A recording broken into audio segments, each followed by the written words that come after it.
Kapag Diyos ang gumante, mas matindi. Kapag nasaktan tayo, ang tendency ay gumanti tayo. Minsan ang iniisip natin ay dapat mas doble ang sakit na maramdaman nila kesa sa binigay nila sa atin. Mas iiyak siya, mas mahihirapan siya, doble. Minsan, gusto natin triple. At gagawin natin ang lahat. We will go out of our way to make these things happen. Mag-e-effort talaga tayo, bibigyan natin ng oras o panahon ang pagganti. Kailangan makapanakot din tayo. Kailangan maramdaman niya ang hagupit ng pagganti mo. Kailangan malaman niya kung sino ang kinalaban niya. At pagkatapos mong ginawa ang mga bagay nito, tanungin ang sarili mo, masaya ba ako? Ito ba talaga ang gusto kong mangyari? Ang effect o gaanong kasakit ng pagganti ay hindi mo kontrolado. Kahit kailan, hindi mo ito kontrolado.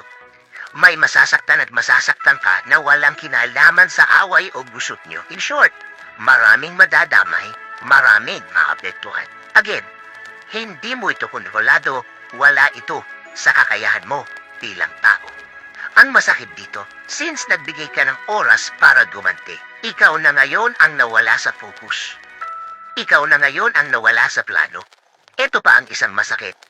Hindi mo rin kontrolado ang effect sa'yo ng pagganti mo. Baka pati ang mga mahal mo sa buhay na wala rin kamalay-malay, maapektuhan din. Kung pag-uusapan ng epekto sa bawat panig, again, hindi nyo ito kontrolado bilang isang tao. Hindi nyo alam kung hanggang kailan ang epekto sa kanila. Ano ba ang dapat gawin? Huwag humante. Dahil hindi mo trabaho yan. Trabaho ng Diyos yan. Hayaan mo siya. Alam niya kung kailan ang tamang oras o panahon kung kailan dapat bumalik sa kanya ang sakit na ibinigay niya sa iyo. Ibigay mo sa kanya yan dahil kapag ikaw ang gumawa pa niyan, sure akong baka sarili mo lang masaktan mo. Mawawala ka lang sa focus sa ginagawa mo. Hayaan mo lang sila. Alam na alam ng Diyos ang gagawin sa kanila. Ang galit, kahit kailan, walang gagawin sa buhay at katawan mo kundi sirain ito. Kahit kailan, hindi mabuti kung mananatili ito sa iyo.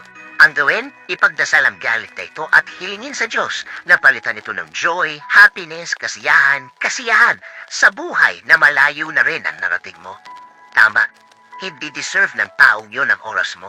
Kahit konting minuto, hindi niya deserve ang attention mo.